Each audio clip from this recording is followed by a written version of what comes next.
Активистите кои се за заштита на парк шумата Водно бараат да се тргне градижната механизација оттаму, додека не се добие конечна одлука од страна на владата за изградба на гасоводот оттаму и што мислат сите засегнати институции кои треба да помогнат да се реши проблемот.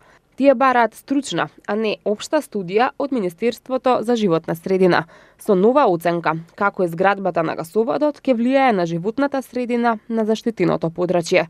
Во однос на изборот на Водно како траса, за која владата вели дека е најкратка и најисплатлива, активистите велат дека финансискиот и временскиот аспект за трасата да поминува на јужната наместо на северната страна не може да бидат над деградацијата на нашето природно богатство. Според Слаѓана Стаменкова од Сдруженијето Екозвон, апсолутно е недозволиво преку Водно да проаѓа трасата на гасоводот во смисла на загрозување на биолошката разновидност и миграција на животинските видови од нивните постојани живеалишта, што ја зголемува опасноста од нивно исчезнување.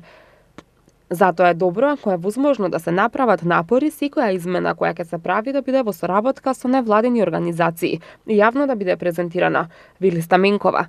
Од владата пак реагираат дека во овој момент нема градежни активности на Водно, а механизацијата е присутна на локацијата веќе 4 месеци.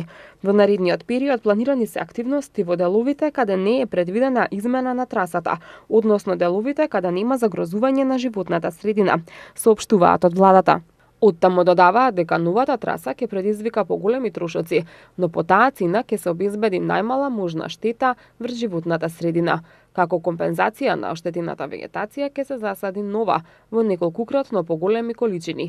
Ќе се оформат нови заштитни подрачја на Водно кон Матка, а ќе се пошуми и јужната страна, додаваат од владата и потенцираат дека дефинирање на целосно нова траса за овој гасовод не е можна, бидејќи тоа ќе донесе неколкукратно поголеми проблеми и штети за државата и за граѓаните, како губење време за реализација на гасоводот, правни проблеми со експроприацијата на земјиштето, губење на заемот со исплата на дополнителни големи камати, сериозно одложување на реализацијата на еколошкиот проект гасовод и со тоа поттикнување на тамошно грејење со огревни дрва наместо со газ, што ја загрозува животната средина.